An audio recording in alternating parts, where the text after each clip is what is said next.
turun. Itu pertama. Kemudian pada sel darah merah itu juga sama. Kalau misalkan seseorang itu semua hematologinya normal, tapi kok anemi, padahal dia nggak sakit, nggak apa-apa, hati-hati, berarti ada gen kanker. Itu. Aduh. Kalau ada benjolan yang aneh, kalau Iya. ada benjolan jangan diraba-raba, bahaya. Karena kalau benjolan itu kan mungkin hanya neoplasma ya, mungkin jinak ya, benigna. Tapi kalau itu kita selalu dipegang-pegang itu nanti bisa jadi aktif ya, malah jadi maligna, jadi kanker. Andeng-andeng itu andeng-andeng.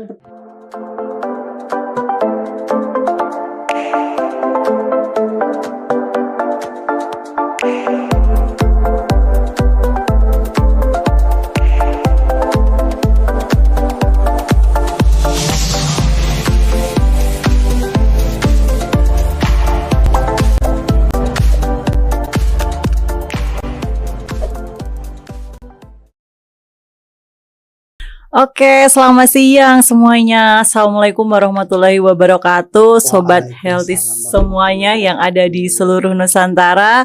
Jumpa lagi dengan kami dalam acara Cangkir, Berbincang dan Berpikir oleh Poltekkes Kemenkes Yogyakarta. Nah, sobat semua, yang perlu diketahui bahwa kemarin itu kita di tanggal 4 Februari, nah kita itu memperingati Hari Kanker Sedunia. Nah, di tanggal 15 Februari kita memperingati Hari Kanker Anak Sedunia. Nah, yang kita tahu ya bahwa Poltekkes Kemenkes Yogyakarta sendiri itu kita mempunyai sentra unggulan pendidikan ya yang membahas tentang kanker. Nah, karena itu cocok sekali kan? Nah, kita di sini sudah punya 3 pakar, ahli, praktisi atau apa ini ya? Yang bersama dengan dosen dan PLP dari jurusan gizi Poltekkes Kemenkes Yogyakarta. Nah, saya perkenalkan satu-satu terlebih dahulu ya. Yang pertama ada siapa? Bapak Idi Setio Broto. Kasih tepuk tangan dulu. Yang kedua ada Ibu Rini Wuri Astuti. Say hello, Bu. Iya. Yeah. Kemudian ada kakak kita yang cantik, Herni Endah Widiawati. Oke. Nah,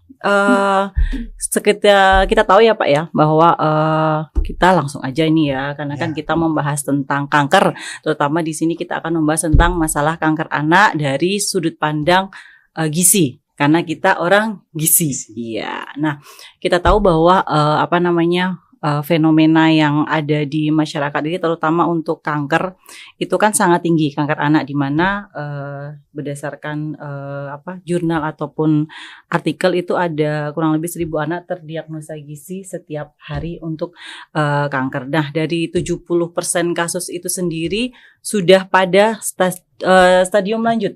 Nah, ini nih menurut Pak Idi nih, bagaimana sih sebenarnya kita itu awal mendeteksi ya? Bagaimana kita itu mendeteksi dini secara awal gejala dari kanker anak itu? Yang mungkin kanker ada macam-macam ya Pak Idi ya, ada banyak. Nah, mungkin bisa dicontohin lah seperti apa sih kita bisa mendeteksi kanker anak itu?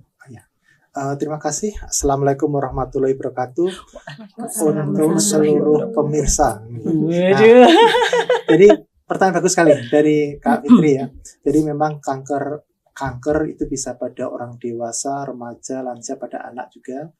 Yang perlu kita ketahui bahwa penyebab beda-beda. Kalau pada orang tua, orang dewasa terkait dengan pola makan, kemudian paparan dan sebagainya. Tapi kalau pada anak-anak ini spesifik. Ini sebetulnya terbentuk sejak dari embrio. dari jauh ya, jauh ya, sekali. Dari... Ya. Dari pola dari konsepsi memang 1.000 hari itu penting. Mestinya kalau saya malah harapannya tidak cuma 1.000 hari, tapi 1.000 hari minus 120 hari. Artinya apa itu? 3 bulan, 4 bulan sebelum menikah. Atau 3 bulan, 4 bulan sebelum konsepsi. Itu penting sekali. Karena seringkali yang terlupakan, pada persiapan prakehamilan itu, pranikah ini yang seringkali dilupakan.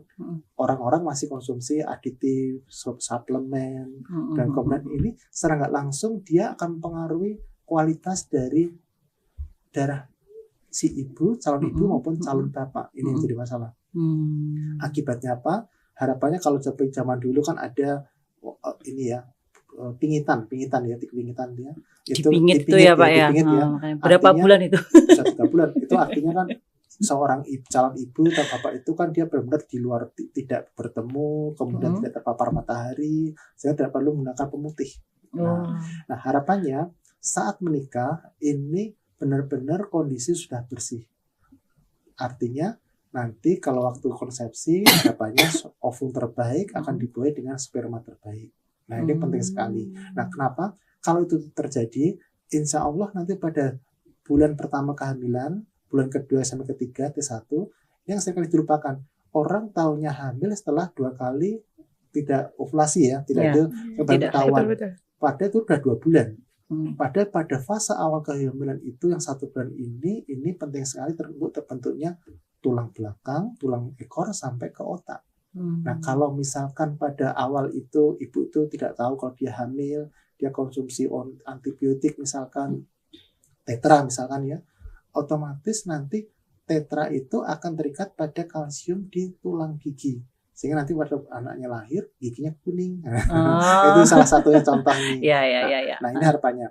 Nah, kenapa? Nah, ini kalau misalkan di awal itu sudah mulai kecacatan, maka pada waktu fase berikutnya dia akan mengalami kecacatan juga. Jadi pada orang anak-anak ini kecacatan itu bukan seperti orang dewasa yang paparan yang macam-macam, tapi lebih banyak pada genetik, pada embrionya dari awal ini. Itu secara awal, itu dulu nih. Ya, berarti ini ya, berarti bukan karena setelah lahir baru jadi justru malah sebelum adanya jadi, pembuahan atau cikal bakalnya sudah dibentuk waktu konsepsi itu.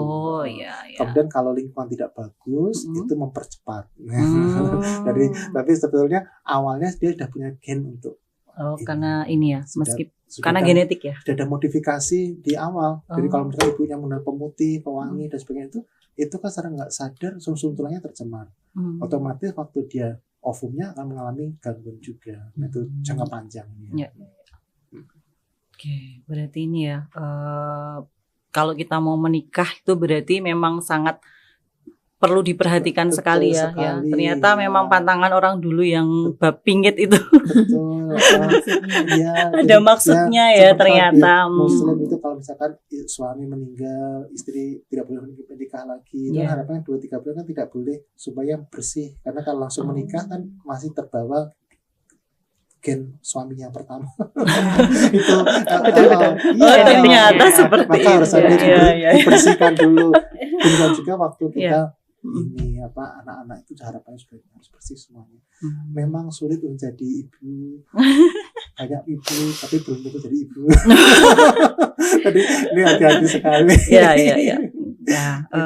Sekedar gelar gitu ya. Ternyata gelar yang sangat berat juga ya menjadi ibu-ibu itu, karena ternyata nggak cuman dari sudah lahir anaknya, justru jauh sebelum mungkin kita mau menikah atau gelar itu sebenarnya sudah akan nyantol di diri kita sebagai seorang perempuan.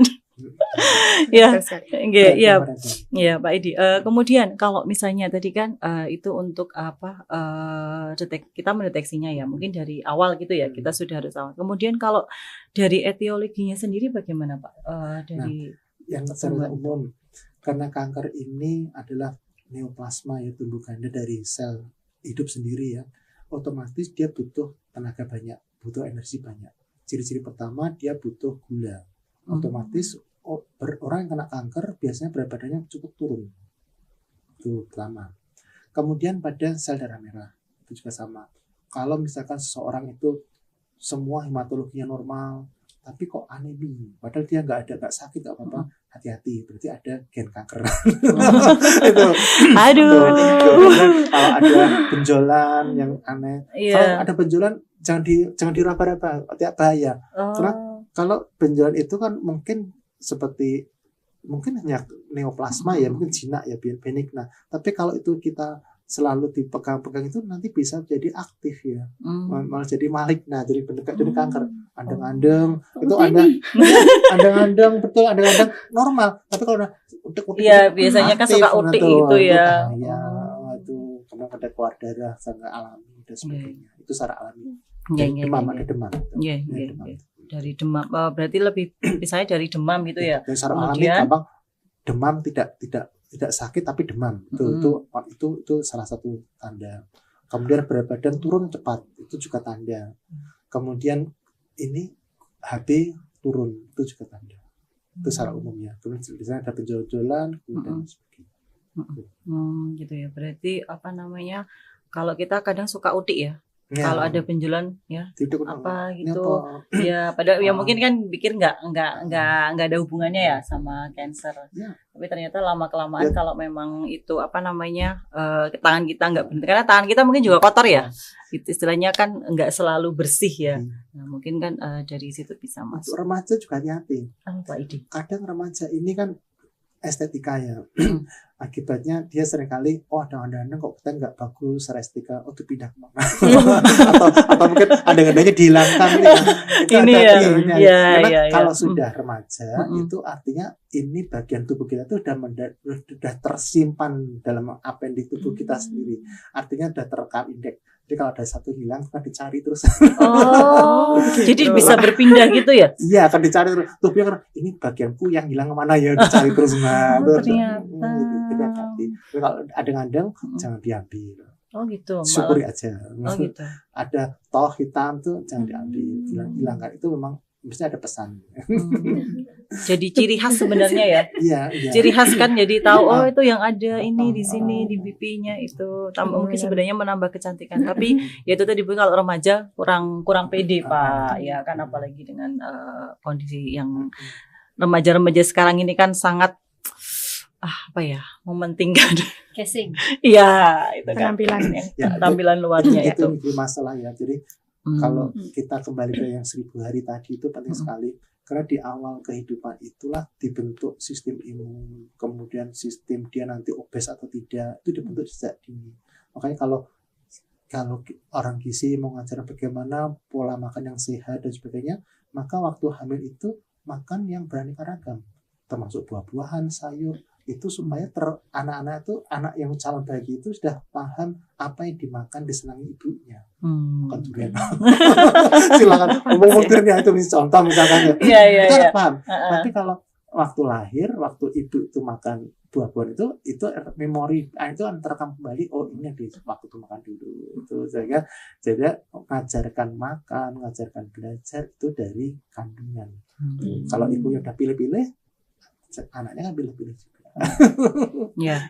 Berarti ini ya memang kadang gejala yang tanpa kita sadari ya, kayak tadi demam, terus kemudian mungkin ada benjolan, terus mungkin pucat yang cepat anemi atau cepat lelah, mungkin sakit kepala atau anoksia oksigen itu kan juga terutama berat badan turun drastis. Alhamdulillah saya nggak turun-turun beratnya.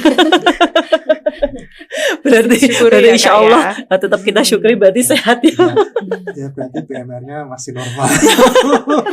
Enggak lagi Pak. Enggak, tapi kalau lagi Pak, kalau BMR Fitri tambah berat tuh hati-hati, BMR turun itu tanda lansia.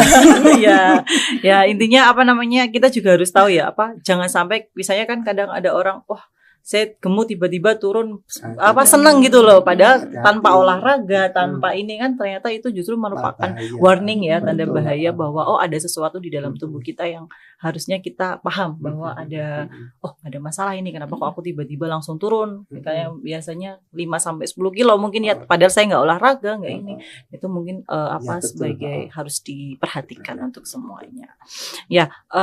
Lanjut Pak Idi, kan kalau misalnya bukan kira-kira sih, sebenarnya kanker apa saja sih yang dia sangat mudah untuk menyerang anak-anak?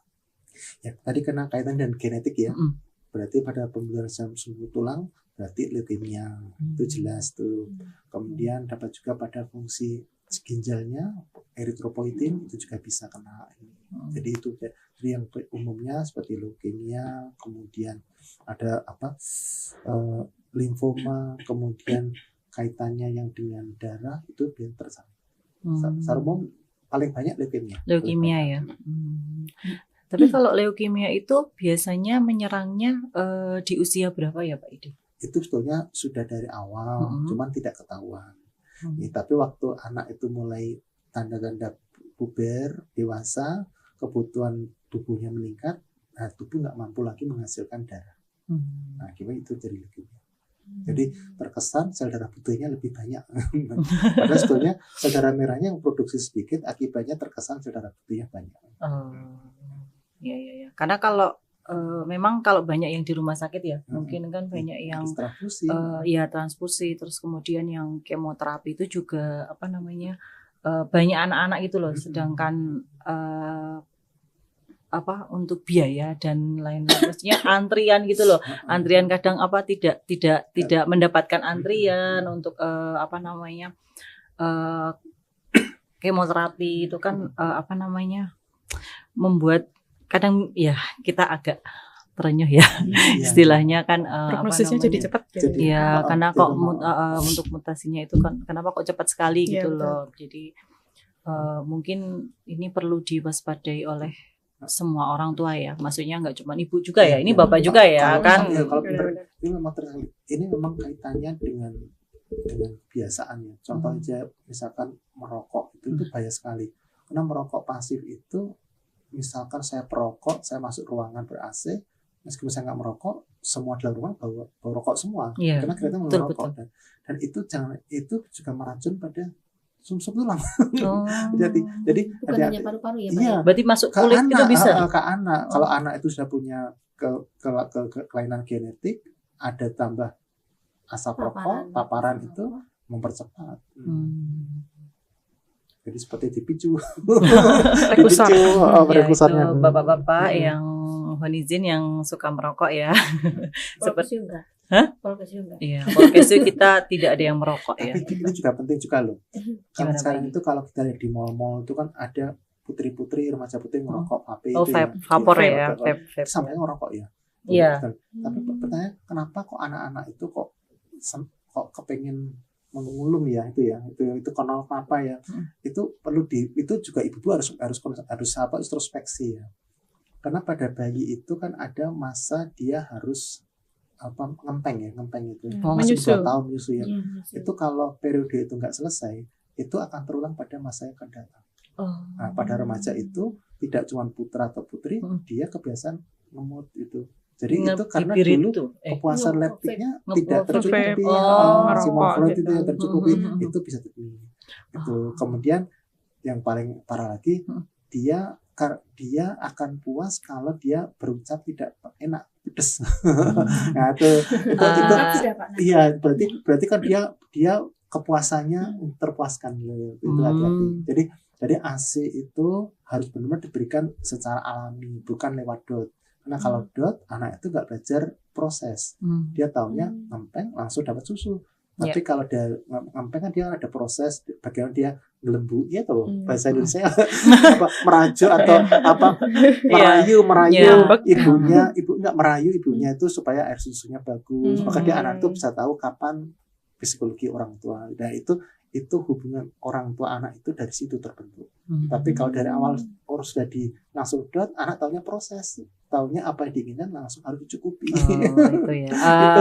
Jadi kenapa kok kita harus menyusui ya kan sampai anak usia 2 tahun. Ternyata selain untuk kesehatan ibunya, itu juga untuk kesehatan anaknya juga, dan ternyata itu juga efek psikologis ke masa depannya juga ya. Ternyata mungkin kan kita taunya hanya ya udah kalau sudah 2 tahun ini terus biar nggak tahu kalau ternyata sampai remaja itu imbas dari itu ternyata terulang ya. Karena itu belum tuntas. Contoh gampang tadi ibu ya, orang hamil berat badannya bisa naik 12-15 ya, bisa lebih ya. Anggap asumsikan 10 kg lemak gitu ya. Itu 10 kg itu titipan dari yang Maha Kuasa. Itu betul sekali ya, 10 kg itu ya. Berarti 10 gram itu kalau dalam gizi kurang lebih 10.000 gram. Berarti kurang lebih 90.000 kalori ya. Nah itu kalau anak bayi itu butuhnya 1.000 kalori, berarti itu bisa mencukupi untuk 90 hari. untuk itu. Artinya kalau tapi kan nggak mungkin ibu nggak makan ya, udah makan. Ya. Jadi insya Allah kalau ibu itu menyusui dengan sempurna itu tidak sampai setahun berat badannya sama seperti sebelum melahirkan. Itu sebetulnya. Iya itu betul. Iya. Itu. Kok Karena itu ada bahaya juga. Loh, hati-hati loh. Lemak itu kalau nggak itu kan titipan yang Maha Kuasa. Iya. Kalau nggak diberikan, hati-hati. Besok diambil. Bisa kena kanker payudara. Oh, itu. Jadi Masalahnya- semua itu saling keterkaitan. Makanya dari luar lebih banyak ya. Iya. Gitu. Itu oke, berarti ini ya ada keterkaitan ya Iya. antara Kesehatan kesehatan ibu ibu dan anak itu memang sangat berhubungan sekali. Nah, oke, Pak Edi mungkin tadi ya apa namanya, kita sudah tahu bahwa ada keterkaitan mungkin antara ibu dan anak. Bagaimana sih pencegahannya sendiri supaya tadi mungkin di awal sudah disampaikan ya, tapi mungkin ada nggak yang lain selain sebelum apa namanya tadi sebelum menikah atau apa, ada nggak pencegahan yang lain di luar itu? Ya, tadi saya sampaikan ya, karena itu dari awal. Yang pertama mesti harus perbaiki niat dulu. Niat. Kemudian Nawa itu ya. bantu makan pun sesuai dengan gizi seimbang. Jadi tidak cuma makan yang baik beraneka ragam, tapi juga harus BHBS. Kemudian harus berat badan harus selalu dikendalikan, harus dikontrol terus itu berat badan. Berat badan ya. Ini kayaknya dari tadi nyinggungnya berat badan terus ini. Ya di depan saya. Enggak juga. Juga enggak. Jadi gimana saya kayak gitu. Tapi saya berat badan saya nggak turun Enggak. kok jadi. Ini bagusnya. Jadi perilaku hidup itu nanti yang akan disampaikan oleh nanti dari yang lain Iya. Jadi, aneka ragam, PHBS, berat badan dikontrol, kemudian yang terakhir ini ya pola makan harus ya. Pakai piring. Iya, nanti akan Ada disampaikan. Olahraga Pak. Ya, Ah. olahraga Iya, betul. Mantap. Ya, betul. Olahraga itu penting sekali. Ya, Yang penting. yang penting karena olahraga itu penting. Karena kalau kita hanya makan, kita ingin seperti adirai misalkan ya. Atau kita seperti polwan, polri itu ya, tuh yang wanita makan seperti dia 5.000 kalori, kita otomatis akan gendut. Iya. Berat ini. Tapi kalau kita aktivitas, kita akan jadi otot. Tapi kalau kita tidak, makanya tadi di gizi itu tidak sekedar IMT, tapi harus ngitung lingkar perut. Lingkar perut lagi. Iya, kayaknya dari tadi. Loh, kalau Ya ibu- makanya kita ada ini kan apa yang Pospindu. ini ada wellness, Oh, kita ya, ada betul. pospindu Ya. juga ya kan rutin ngecek ya setiap 3 bulan jadi sekali. jangan sampai berat badannya ideal tapi perutnya buncit asitas. Iya. Iya kan bisa jadi kan. Jadi, Sepertinya harus banyak aktivitas fisik ya. Ya mau itu. Sebenarnya kita sudah di sini sudah ada ya kayak alat apa namanya treadmill atau apa Sepeda namanya sepeda statis. statis ya, dan kita juga sudah difasilitasi sebenarnya setiap 3 bulan sekali kita ada rockboard, ada ini. Ya, oke Pak Idi, mungkin itu tadi tentang kita bahas tentang sedikit tentang bagaimana deteksi dini tentang kanker, kemudian bagaimana kita etiologi dan juga bagaimana untuk pencegahannya. Nah, selanjutnya kita mau membahas tentang aspek ke gizi. Ya, nah, karena kita orang gizi.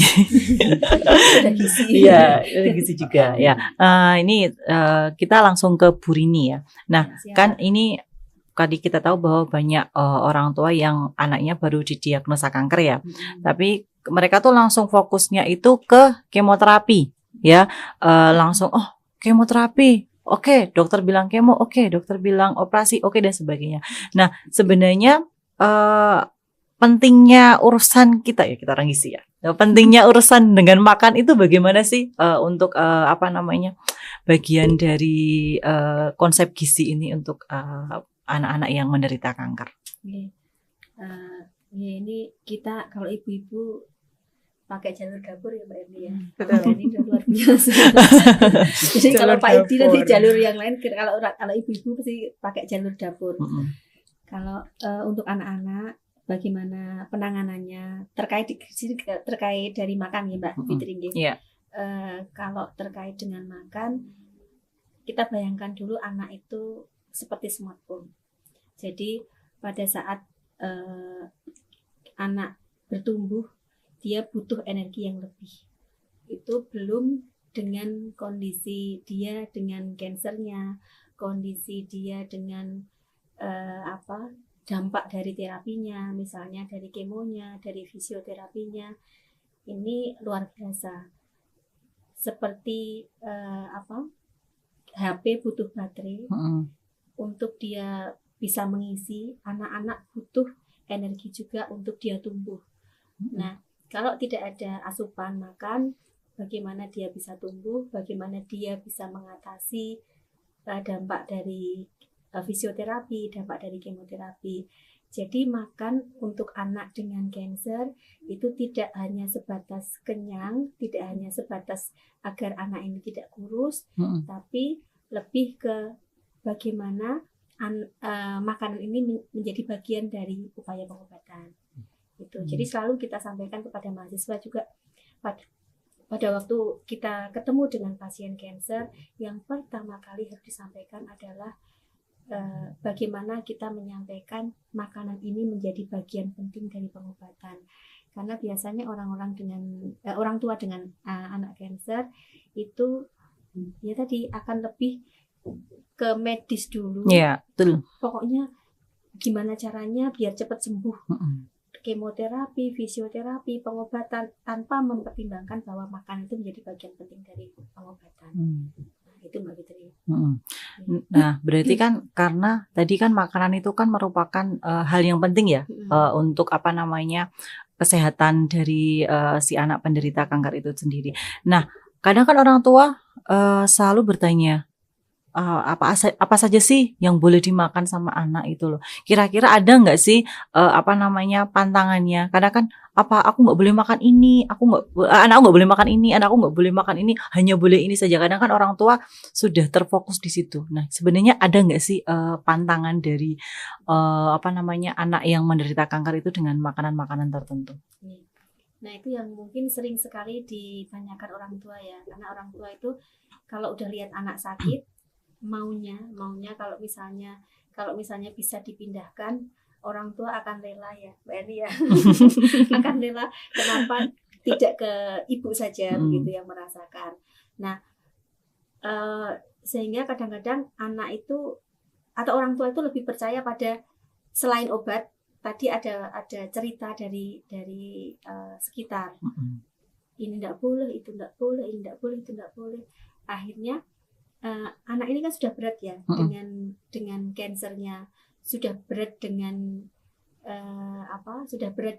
dampak dari pengobatannya, dampak dari kemoterapi luar biasa beratnya untuk anak, dampak dari fisioterapi juga banyak untuk anak ini mengganggu fisik klinisnya. Nah, jangan sampai anak-anak itu sudah berat dengan kondisinya, lebih berat lagi masalah makan, jangan diberatkan di situ. Jadi kalau ditanya ada pantangan apa enggak, sebenarnya anak itu boleh kok, masih boleh dia mengkonsumsi makanan favoritnya, masih boleh, asalkan ada 3 pertimbangan. Yang pertama, makanan itu harus cukup. Yang kedua, seimbang. Yang ketiga, aman. Nah, cukup di sini kita berbicara cukup untuk anak dengan kanker, bukan cukup untuk anak kebanyakan. Nah, kalau anak dengan kanker, jelas dia butuh kalori yang lebih tinggi. Mungkin nanti teman-teman gizi, adik-adik gizi yang lebih paham hitung secara rinci ya. Tapi prinsipnya kalori diberikan lebih tinggi dari biasanya. Kemudian dia butuh protein untuk dia tumbuh, dan dia butuh protein untuk dia perbaikan jaringan-jaringan yang rusak, serta dampak dari fisioterapi, kemoterapi yang dia jalani. Kemudian seimbang, jadi tidak ada makanan pantangan apapun. Ini bukan yang karsinogen ya. Jadi kita tidak bisa tidak perlu memilih-milih mendewakan satu zat gizi tertentu, misalnya dari karbohidrat, kemudian lemak, kemudian protein, kemudian vitamin dan mineral harus diberikan. Kemudian aman.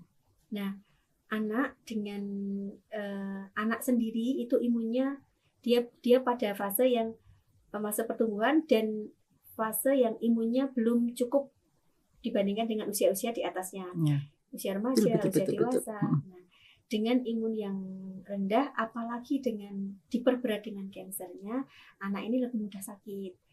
Sehingga pastikan anak itu diberikan makan yang bersih, kemudian untuk sementara sampai dengan terapi selesai, bahkan mungkin setelahnya itu tidak dengan makanan yang mentah atau pastikan matang yang jelas, pastikan matang dan bersih. Itu jangan setengah matang juga. Gitu ya Pak Edi ya. Ya, berarti ini ya, berarti biar orang tahu bahwa sebenarnya tidak ada pantangan yang ketat untuk anak yang menderita kanker ya.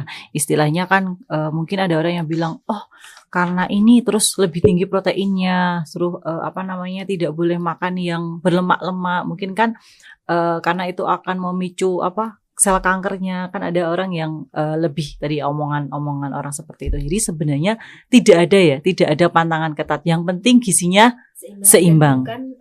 Bukan sifatnya yang karsinogen. Oh, iya. Nah, yang sering lagi orang tua itu kadang sering takut memberikan makanan glukosa. Jadi glukosa ini dianggap sebagai karena ya memang benar glukosa ini sebagai makanan buat kanker ya Pak Edi ya. Jadi kanker itu butuh glukosa. Tetapi jangan lupa otak anak, kemudian anak itu butuh berpikir dan sel juga butuh energi. Jadi bukan tidak boleh, tapi dibatasi. Jadi batasi penggunaan karbohidrat sederhana, begitu. Itu yang glukosa tambahan. Gitu. Tetapi pun tidak dibiarkan makan permen seharian, bukan seperti itu. Betul. Tapi tidak boleh dihilangkan intinya. Enggak, kita orang yang sehat aja kita nggak akan ngasih permen anak tiap hari juga kan. Maksudnya kita jadi ada batasannya. Intinya tetap dengan gizi seimbang. Ya, tidak usah dengarkan kata orang, dengarkan ahlinya saja. Iya kan, kita dengarkan ahlinya, kita dengarkan pakarnya, tidak usah orang yang lala-lala, tapi istilahnya memang berdasarkan misalnya ahli gizi yang sudah ada di rumah sakit ataupun yang ada di klinik yang memang mereka paham sekali ya tentang makanan apa sih yang bisa dikonsumsi oleh anak-anak dari penderita kanker sendiri. Nah, lanjut Bu Rini, kan tadi ya seperti disampaikan bahwa dampak dari kemoterapi itu kan sangat berat ya. Anak itu ada yang mual, kemudian mungkin ada yang pusing, kemudian muntah juga ya. Nah, itu kan akhirnya membuat nafsu makan anak itu turun. Nah, akhirnya dikasih makan gede-gede. Dikasih makan nggak mau. Ya kalau bahasanya GTM ya. Bahasanya ibu-ibu zaman now kan GTM. Nah, itu bagaimana sih mengantisipasinya atau mengatasinya itu bagaimana supaya anak yang menderita yang setelah kemoterapi tadi bisa mengkonsumsi makanan dengan baik dan tercukupi gizinya. Ya, ini memang PR besar. PR luar biasa bagi PR tuh dicatat ya berarti. Bagi harus dikerjakan yang punya anak dengan kanker, kemudian bagi ahli gizi dengan beban asupan harus masuk ya Mbak Erni. Untuk mahasiswa yang dapat kasus juga udah mau hari kedua nggak masuk itu juga PR luar biasa. Udah stres sendiri. Jadi challenge sendiri. Nah, anak itu dengan tanpa penyerta GTM itu banyak ya. Ini tanpa penyerta, apalagi dengan diperberat. Biasanya dampak dari kemoterapi itu ada mual, kemudian ada muntah, kemudian ada diskusia, hipodiskusia, anak bisa hilang rasa atau berkurang rasa, kemudian ada rasa pahit seperti makan logam mulia di mulut, begitu. Luar biasa. Ternyata bisa dibayangkan seperti apa anak-anak yang dengan dengan kemoterapi dan yang lain-lain. Nah, kita realistis saja. Jadi mungkin yang pertama lebih baik kita memberikan daripada kita memberikan 1 piring 3 kali makan, lebih baik kita memberikan 3 sampai dengan 5 kali dalam sehari, tapi porsinya kecil. Oh, berarti enggak. Kalau kita orang biasa kan 3 kali makan 2 kali selingan ya. Berarti kalau ini lebih baik diberikan lebih. Makanan utamanya lebih, tapi porsinya porsi kecil tapi sering. Ya. Kalau bahasanya porsi kecil tapi sering. Ya, itu lebih realistis. Kemudian yang kedua, libatkan anak dalam penyusunan makanan. Jadi sekali-kali kita tanya hari ini mau makan apa, gitu. Kemudian dengan seperti itu, saya yakin ada ketertarikan anak untuk makan, karena kita dilibatkan dalam menentukan menu yang mau dimakan hari itu, libatkan dia dalam mengolah. Kalau tidak bisa mengolah, ya libatkan dia dalam persiapan. Itu mungkin akan lebih menarik. Kemudian kita tahu waktu, gitu, tahu waktu. Anak itu biasanya merasa lapar pada pagi hari dan beberapa jam setelah kemoterapi. Manfaatkan itu sebaik-baiknya, gitu. Karena itu momen yang mungkin kita bisa masuk, makan bisa masuk. Makanya mau ya di situ. Iya, di situ. Jadi itu manfaatkan waktu sebaik-baiknya. Yang keempat adalah mungkin menunya sama, tapi buat lebih menarik. Itu dibuat misalnya bentuknya lebih lucu, kemudian modifikasi ya. Iya. Ya, ada gambar kelinci, ya, bentuk kelinci lope-lope. Ya itu mungkin Mbak Eni ya. Nanti prakteknya Mbak Eni yang lebih lebih luar biasa sehingga gitu. Jadi 4 cara itu lebih realistis untuk mengatasi GTM, tapi GTM-nya bukan karena dia nggak mau makan, tapi karena memang penyulitnya banyak. Jadi fisiklinis dampak dari penyakit, dampak dari kemoterapi, fisioterapi yang dijalani itu luar biasa. Gitu. Jadi bukan kayak anak kecil yang apa namanya? Berarti ini tadi saya tertarik. Berarti makan itu karena itu bagian dari pengobatan, dibuat aja makan itu sebagai permainan. Oh iya. Permainan yang menyenangkan. Oh nanti ditoto kasih mie, kasih apa, kasih saus. Jadi sehingga anak itu merasa senang. Saya bisa membuat produk. Ya, tapi tetap tadi ya lihat kondisi anak ya, karena kan memang ada yang anak itu dia bisa dibebas, maksudnya dia meskipun kanker tapi dia masih bisa di luar kayak misalnya ruang isolasi atau apa, tapi kan ada juga yang memang khusus anak yang penderita kanker yang memang dia khusus sekali ya istilahnya tidak mungkin tidak bisa berinteraksi dengan orang lain ataupun harus steril lah istilahnya, kan itu juga ada. Tapi mungkin tadi kalau dari Bu ini sampaikan memang GTM-nya bukan kayak anak-anak kecil yang memang gitu enggak ya, tapi memang karena kondisi tubuhnya yang dia tidak bisa menerima. Makanya tadi perlu dicatat bahwa kalau misalnya memang kita punya anak yang menderita kanker, kita usahakan sebelum kemo atau saat lapar.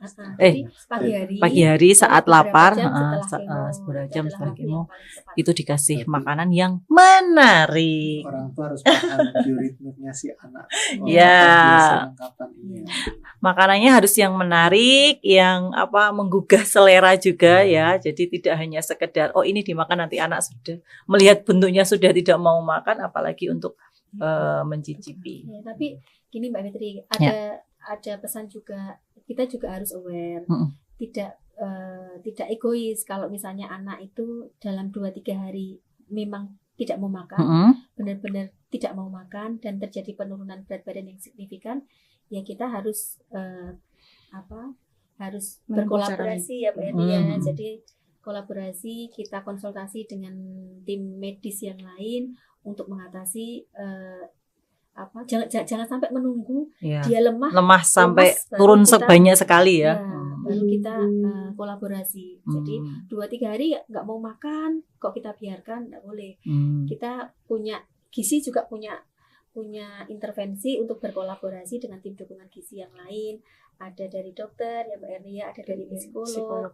Nah, untuk mengurangi dampak fisiklinisnya itu juga kita bisa minta bantuan dari tim dukungan gizi yang lain. Kita juga bisa punya inisiatif untuk memberikan dalam, misalnya ada suplemen nutrisi, ada enteral food, jadi tidak mengandalkan real food, ada enteral food yang komersil yang itu bisa jadi jalan untuk setidaknya anak itu ada asupan. Dan misalnya ini paling beratnya kita mengupayakan asupan dari jalur NCT juga bisa ya Mbak Eni. Kalau memang sudah tadi ya. Kalau sudah memang ini kalau misalkan karena dia tersugesti rasa nggak nyaman, nggak enak. Kalau di hipnoterapi bagaimana? Nah, itu bisa juga. Nutrition ya, Bu. Hypnonutrition. Oh, hypnonutrition. Jadi dia merasa dia Iya. enak. Oh, iya. Tapi itu memang menjadi bagian dari RC ya, Dek, ya. Iya, Itu betul. bagian dari kolaborasi hipnoterapi. Itu bagian, Pak. Jadi sebelum terjadi 2 hari nggak mau Iya. makan harus selesai. Berarti ibu-ibunya harus diajarkan hipnoterapi. Hipnonutrisi itu tadi. Hypnonutrition. Oke, Bu Rini. Nah, kita di sini mau bicara mitos fakta. Ini ayo kita menyebutkan ya kira-kira. Nah, yang pertama, anak kanker nggak boleh makan makanan manis sama sekali karena sel kanker makan gula. Mitos atau fakta? Pak Edi apa Pak Edi? Fakta. Fakta. Oke, Mbak Herni. Mitos. Mitos. Bu Rini. Mitos. Mitos. Nah, sekarang Pak Edi jawab dulu. Nah, Kenapa fakta, Pak Idi? Karena neoplasma itu tumbuhannya tumbuh sendiri. Dia butuh tenaga untuk multiplikasi dia dan dia butuh untuk hiperplasi. Sehingga dia butuhkan energi, dia butuh darah, butuh oksigen, butuh makanan juga gula. Oke, ini dari segi patologi ya. iya. Sekarang yang mitos dulu. Ini siapa? Mbak Herni Bu Rini atau dong, Bu Rini? yang Oh, Bu lebih Rini. senior ya. Oke. Apa Bu Rini? Kalau dari sisi seorang ibu, mitos. Tadi Kenapa? Kan, dihilangkan ya Mbak Fitri ya. Mm-mm. Jadi, Tapi kalau ditanya samanya nggak boleh. oh, Tapi tetap harus makan, tetap harus. Iya, iya, iya. Ya kan gak apa-apa. Ini maksudnya Jadi ini galau, kan Mbak dari Edi jadi galau. Iya, ini kan tadi kan Enggak, dari enggak. sesi apa patologi. Enggak, Kalau dari pertanyaan tadi patologi. Ambigu ya. Ya. Kalau sama sih jadi nggak boleh kan. Iya. 50% oke, dari berarti karbohidrat tetap. Mitos atau fakta jadinya?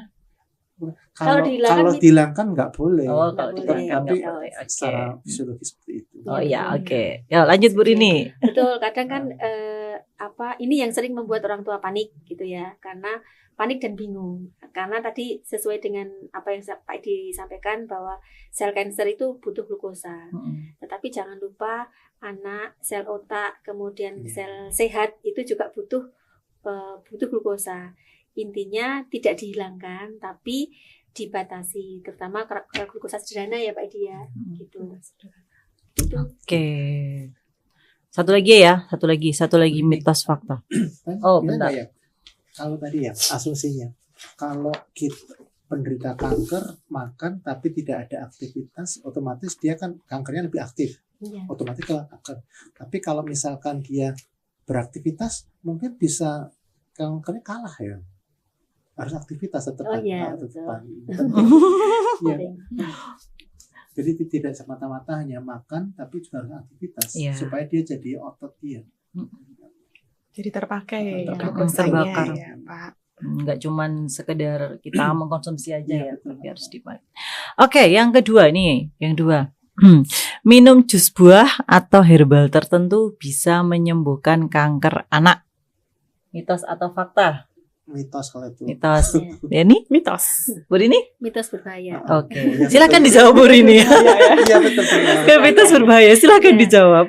Nah, ini yang mungkin sering sekali ditemui adik-adik mahasiswa di rumah sakit. Jadi, meskipun dia sudah di rumah sakit, ternyata pada waktu dilakukan asesmen lebih lanjut, orang tua anak itu masih menggunakan herbal gitu. Bahkan lebih percaya herbal.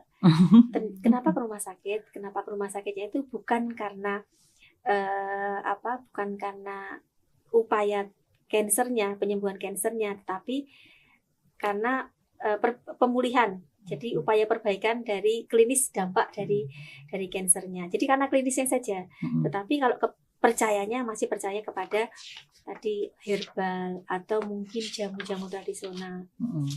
Nah, yang lebih membahayakan lagi, mereka menghentikan dari alternatifnya itu memang diminta untuk menghentikan secara medis. Padahal secara jurnal penelitian dan kajian-kajian ilmiah yang lain belum ada yang namanya herbal tertentu begitu yang bisa menyembuhkan kanker 100%. Itu yang nanti bisa menjadi mitos yang berbahaya tadi. Gitu. Berarti tetap ya bukan dihindari ya, tapi istilahnya harus ada alternatif. Ya, pendamping. tetap harus ada pendamping. Tidak boleh hanya kita berdiri dari satu sisi saja. Misalnya, aku harus dari herbal tok, aku harus dari Jus obat buah tok, aja. jus buah aja atau apa gitu. Tapi memang harus Seimbang. ada seimbang kanan kiri. Oke, Bu Rini. Ini udah. bukan jus buah sehat, tapi yang dimaksud mungkin tadi yang saya sampaikan herbal Oh, jamu-jamuan. herbal jamu yang jamu. jamu yang Herbal ada itu di meskipun alami tapi tetap harus dikendalikan loh, nggak boleh kita misalkan teh-tehan, kamarnya teh-tehan ya kita konsumsi tetean terus, apa ya. teh Pak? Tetean beda nanti Pak. iya. Tetean pakai Ya, Kata apa? iya, iya. Teh gitu ya. Itu juga berisiko karena kalau kita konsumsi yang teh Iya.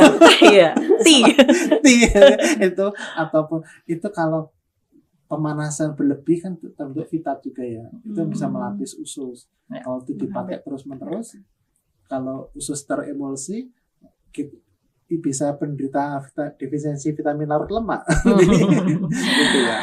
Oke. Nah, kita udah ya, kita sudah dari yang patologi, kemudian dari gizi. Nah, kita mau berbicara tentang yang sama sih gizi, tapi kan karena kalau misalnya kita berkaca kalau kanker anak itu kan biasanya juga dari anak-anak sekolah ya.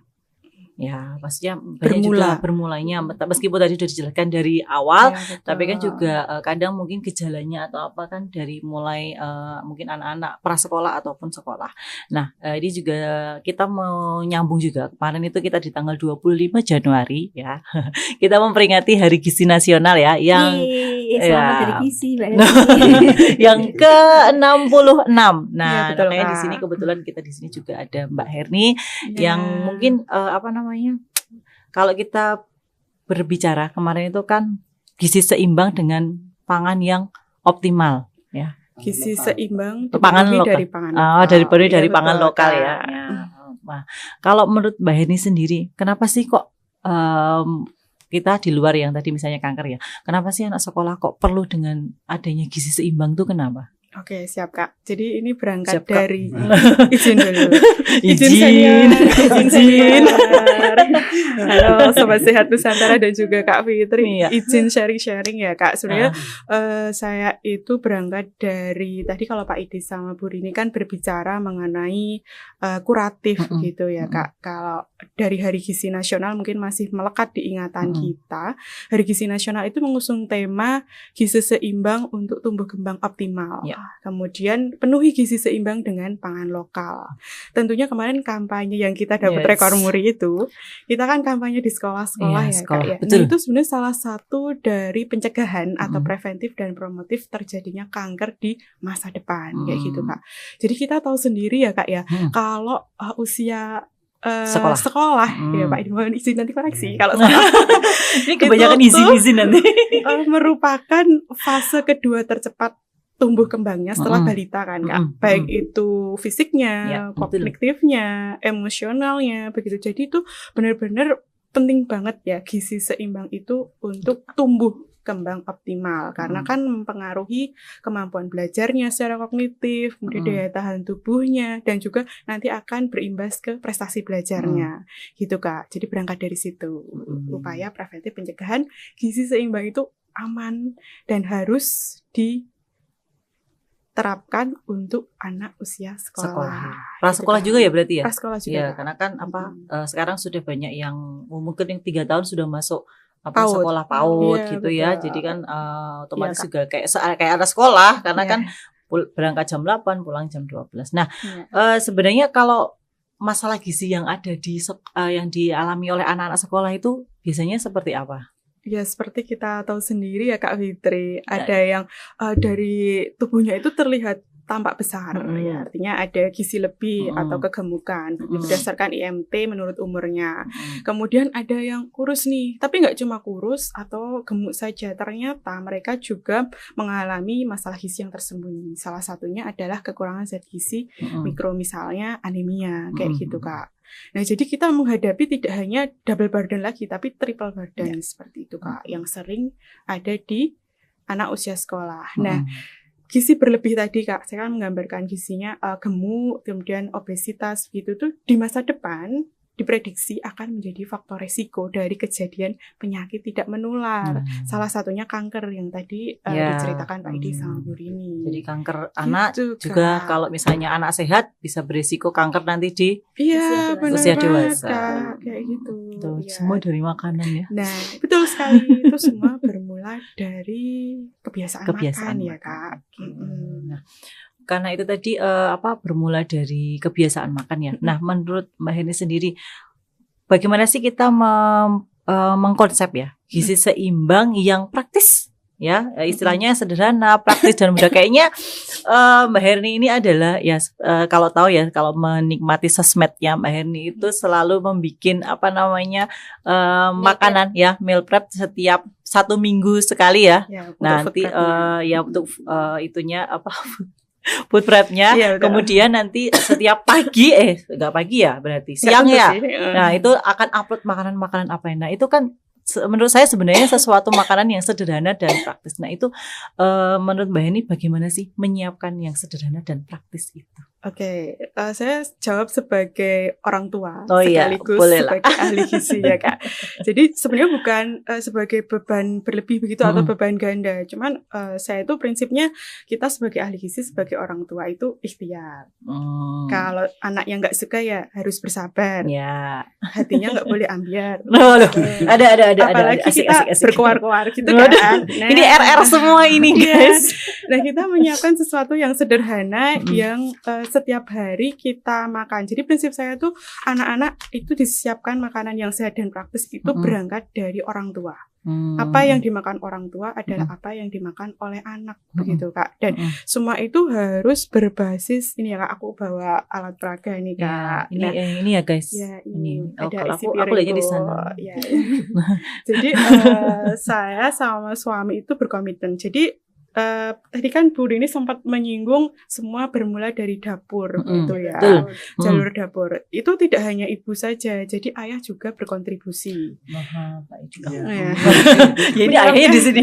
Makanan sehat dan praktis, ayahnya juga harus makan yang sama. Misalnya nih, di sini ada sumber karbohidrat sebagai sumber tenaga. Anak kan harus sarapan nih kalau pagi sebagai sumber tenaganya karbohidrat. Tidak hanya nasi melulu. Jadi kalau suami saya itu juga makan ubi-ubian.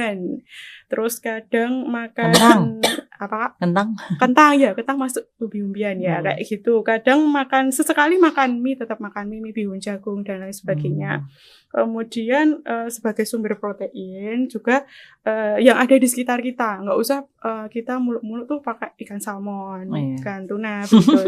Sebenarnya ikan lele, ikan nila yang ada di sekitar kita itu sebagai kembung basic. ya, ikan kembung juga. Dan kembung itu kan bahan pangan lokal ya Kak ya, jadi dia cocok nih digunakan untuk sebagai sumber protein. Nah, kemudian harus ada sayur dan buah aja Kak. Jadi kalau anak-anak itu sebenarnya mendapatkan MBG ya Kak ya di siangnya, itu kan sudah teredukasi. Itu kan insya Allah sehat dan praktis begitu ya kalau memenuhi kaidah isi piringku dan juga B2SA ya, beragam bergizi seimbang dan aman ya Kak ya. Gizi seimbang B2SA. Ya, apalagi nih beragam bergizi seimbang dan aman. MBG tadi, MBG pangan lokal ya, semua betul. itu tetap hubungannya sama prinsipnya gizi. sebenarnya sehat dan praktis ya Kak ya. Tadi Ya, kita betul. lanjutin harus ada sayur dan buah. Nah, sayur dan buahnya ini juga tidak yang melulu seperti brokoli begitu ya Pak ya, atau lettuce atau buahnya harus durian begitu kan? Enggak ya.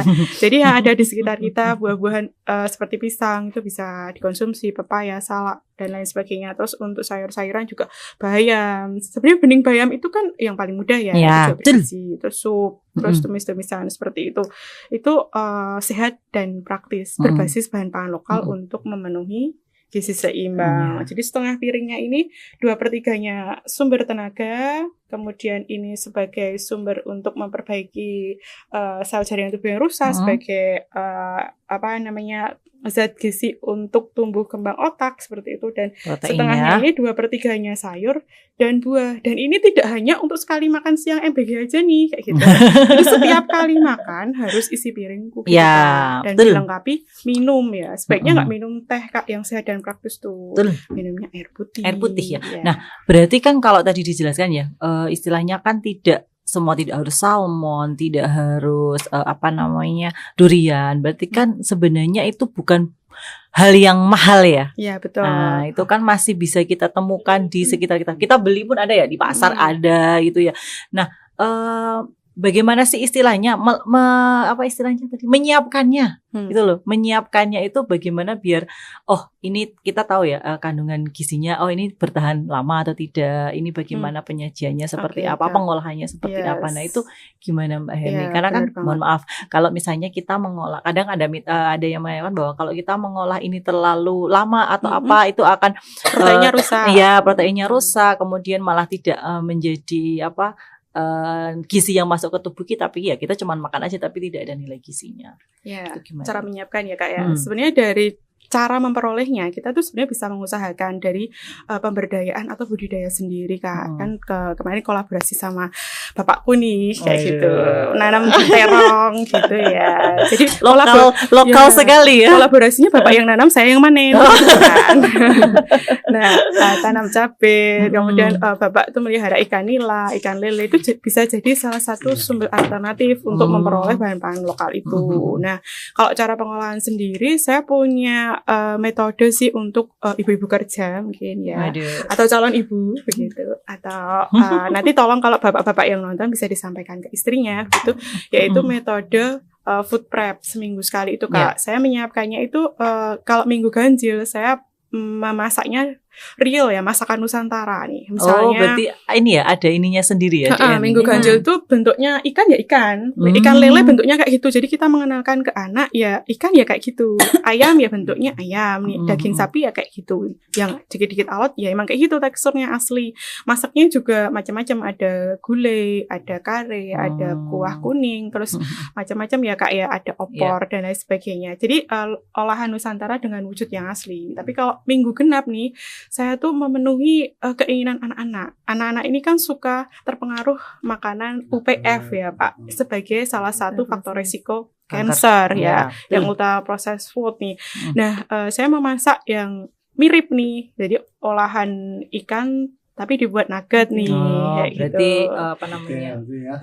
Sungguh sangat ini menginspirasi dimsum kayak terus gitu. sosis dari hati ayam kayak gitu. Terus ayam dibuat dimsum. Jadi anak-anak itu terpenuhi nih dari penglihatannya, penciumannya, indera perasanya seperti UPF tapi berbahan alami buatan ibunya sendiri begitu. Dan Kak. yang jelas tidak mahal. Ya, dan tidak menggunakan zat-zat adiktif ya, Pak, BTP yang berlebihan kayak pewarna, pemanis, pengawet dan juga penguat rasa nih tentunya Kak, karena itu semua terkandung di UPF. Kalau cara pengolahannya selayaknya ibu-ibu ya Kak ya, kita memakai prinsip kalau di gizi nggak boleh sampai yang dipanaskan meletup-letup nih lebih dari 100 derajat. Nanti kan ada denaturasi protein, terus tidak bertahap, misalnya sudah direbus nanti dikukus kemudian digoreng, nah dibakar lagi ya, ada apa pengolahan itu tidak seperti itu, dihindari. Kemudian apalagi ya Kak ya, tidak menggunakan bumbu-bumbu yang membuat lidah si anak, papila si anak ini terbiasa dengan penguat rasa, karena kalau beristilah candi masakan ibunya jadi nggak laku. Jadi kalau kaldu ya bikin kaldu sendiri ya? Nggak sampai segitu sih Kak. Kirain kemarin kaldu sendiri gitu ya, pakai kaldu jamur sih, tapi yang tidak mengandung mononatrium glutamat, MSG atau vetsin Kak, karena ya untuk menghindari papila anak itu terbiasa dengan penguat rasa. Ya begitu Kak. Nah sekarang ini kalau itu kan berdasarkan dari kita Herni mau membuat ya. Nah tantangannya sendiri bagaimana? Apalagi untuk saat ini, apalagi mungkin anak di sekolah ya. Anak sekolah itu kan banyak jajanan, istilahnya mungkin dari neneknya atau kakeknya juga. Biasanya kan seperti itu ya. Kalau ibunya sudah melarang, orang tua sudah melarang, nenek mana bisa, kakek mana bisa. Itu kan kadang mereka ya udah yang penting anak dia mana mau. Biasanya kan dibeli entah itu yang manis-manis atau itu mungkin yang apa tadi tinggi MSG. Nah itu bagaimana untuk menurut Mbak ini mengantisipasi supaya nanti anak tidak menjadi kebiasaan dan tadi memicu sel kankernya itu sendiri untuk anak. Ya sebenarnya yang pertama itu berangkat dari kesabaran ya Kak. Ya betul. Sabar. Kalau kita mau mengedukasi, tidak mungkin kepada anak-anak usia sekolah itu memberikan edukasi yang teoritis begitu Kak. Tapi sejauh saya menjalani sampai saat ini, metode yang paling efektif adalah dengan mencontohkan. Nah, kayak gitu. Jadi saya makannya kayak apa nih, kayak gitu. Nah, itu anak akan mencontoh. Jadi saya adalah contoh yang terbaik untuk anak saya, begitu. Nah, yang kedua, sebenarnya saya tuh nggak strict banget sama feeding rule yang tak bikin ya Kak. Misalnya harus makan buatanku nih, kayak gitu. Harus makan sesuai yang disajikan oleh cimomnya nih, gitu nggak seperti itu. Sebenarnya saya membuat rasio Kak. 80% makanan sesuai dengan apa yang kami sajikan, saya dan ayah sajikan begitu. 20%-nya itu saya buat Sabtu Minggu bebas. Tapi bebas dalam artian tetap sehat ya. Kalau orang dia tuh cheating ya. Iya, cheating ya kayak gitu. Tetap dikasih kesempatan itu. Soalnya kalau nggak diberi kesempatan itu, menurut pendapat saya akan membuat rasa penasaran dan anak mencoba di luar pengetahuan kita kan, Bu. Nah, itu akan lebih berisiko meningkatkan makanan-makanan ringan yang tinggi BTP-nya tadi Kak, bahan tambahan pangan. Gitu Kak. Oke, nah ini terakhir untuk semuanya. Ini satu-satu mungkin. Bagaimana sih peran orang tua ya? Peran orang tua di saat sekarang ini untuk pencegahan kanker itu sendiri bagaimana? Bisa dimulai dari Pak Idi. Singkat, padat, jelas. Perannya bagaimana, seperti apa peran orang tua? Baiklah, terima kasih. Kita amati yang ingsun aja ya, ing arso sung tulodo ing madya monkarso tuturi handayani. Jadi sudah disampaikan dari Kak Erni tadi ya, memang paling paman tuh orang tua itu harus sebagai figur contoh dalam hal pola makan, pola hidup, termasuk bagaimana kita mengolah makanan, itu penting. Karena itu yang akan diteladani oleh adik-adiknya, oleh putra-putranya dia. Kemudian juga harus tadi udah bagus tadi ya, udah adil. Jadi ada anak itu juga harus kebebasan, tapi kebebasan yang selalu ada dalam pengawasan. Jadi keamanan adalah yang utama. Mungkin itu aja yang dapat saya sampaikan. Yang penting tadi ya, dalam siklus kehidupan itu tidak boleh dipotong-potong. harus lihat dari dasarnya. Ya, oke. Terima kasih. Ya, Bu Rini, dari Bu Rini sendiri bagaimana peran orang tua? Kalau saya masih menganut masak dengan cinta itu nyata. Dengan cuman mengambil ilmunya Mbak Erni. Jadi kita cari hati anak-anak melalui jalur dapur. Gitu. Jadi ya mulai dari keluarga itu yang paling makanan itu bukan hanya sekedar kesenangan tapi kualitas hidupnya Mbak Erni ya. Betul. Gitu Mbak Fitri. Oke, Mbak Erni ada? Beberapa ya Kak. Yang poin pertama nih, karena kita bicara makanan, sebagai orang tua kita harus memiliki penghasilan yang halal untuk mendapatkan makanan ya, dari sisi spiritual ya Pak ya, itu supaya aman begitu. Yang kedua itu yang tadi mengolah dari dapur dan mencontohkan bersama ayah dan ibu, tidak hanya ibu saja ya. Ayah ya, kakek nenek. Ya. Yang ketiga kita harus gemar berinovasi, mengikuti tren makanan anak ya. Jadi kita tidak boleh ketinggalan dengan industri-industri, kita harus up to date begitu mengikuti keinginan anak gitu. Yang terakhir kita doktrin ke anak, karena sehat berasal dari isi piringmu, begitu Kak. Oke. Sepertinya cukup panjang juga ya ternyata kita membahas masalah hari kanker sebenarnya ya, tapi kita dari kacamata gizi. Nah, mungkin untuk segmen hari ini ya, segmen Cangkir Berbincang dan Berpikir dari kami kita cukupkan sekian. Nah, kurang lebihnya mohon maaf untuk semuanya. Saya halo di sana semuanya. Assalamualaikum warahmatullahi wabarakatuh. Dadah. Sampai jumpa lagi di Cangkir berikutnya.